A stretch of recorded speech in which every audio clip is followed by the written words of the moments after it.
నమస్తే, welcome to HM24.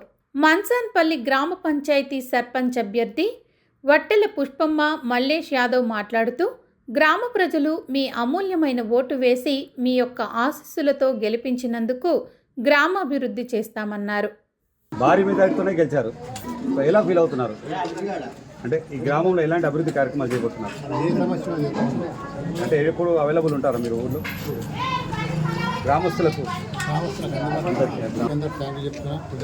గ్రామ ప్రజలకు అందరికీ, సోదరి సోదరులకు అందరికీ కోటేశ్వర కార్యకర్తలకు అవకాశం ఇచ్చినందుకు నాకు చాలా సంతోషం ఉంది. అదే కాకుండా వాళ్ళకి నాకు 66 ఏళ్ళ వయసు, నేను ఏం ఆశించి రాలేదు. 6 ఏళ్ళ పాటు సేవ చేసి ప్రజలకు అన్ని విధాల అభివృద్ధి 900 పైచులకు ఓట్ల మెజారిటీతో గెలిచారు సార్. నిజంగా చెప్పాలంటే మండలంలో మేము చూస్తున్నాము, ఈ మండలంలో అంత అధిక మెజారిటీతో ఎక్కడ రాలేదు.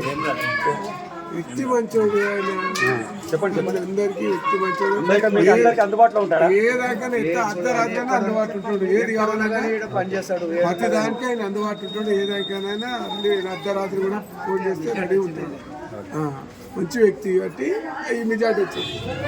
ఏడినా పబ్లిక్ సేవ చేస్తాడు. సో గ్రామస్తులంతా కూడా దాన్ని గెలిపించడంలో హ్యాపీగా ఉన్నారు. ఖుషితోటి మా ఖుషితోటే గెలిపించుకున్నాము. గ్రామస్తులం అందరూ అభివృద్ధి చేస్తాడు. కంగ్రాచులేషన్స్.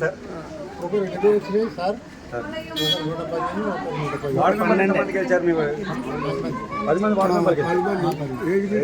వార్డు నెంబర్ మొత్తం ఆయన అదే ఎవరుంటారు కేంద్రాలు కానీ పార్టీ నుంచి నాకే మద్దతు చెప్పింది. దీనందరినీ ఏర్పాటు కాకుండా అందరిని కలుపుకొని పోయి ఈ విజయం సాధిస్తాం సార్. Very good. సో ఇప్పుడు గెలిచినా కూడా అందరిని కలుపుకొని వెళ్తారా? అందరినీ 2 రోజులు కోపాలు ఉన్నా అందరిని కలుపుకొని వెళ్తారు. నాకైతే కోపం ఎందుకు సార్. అన్ని పార్టీలు కలుపుకొని వెళ్తారు. Thank you very much sir.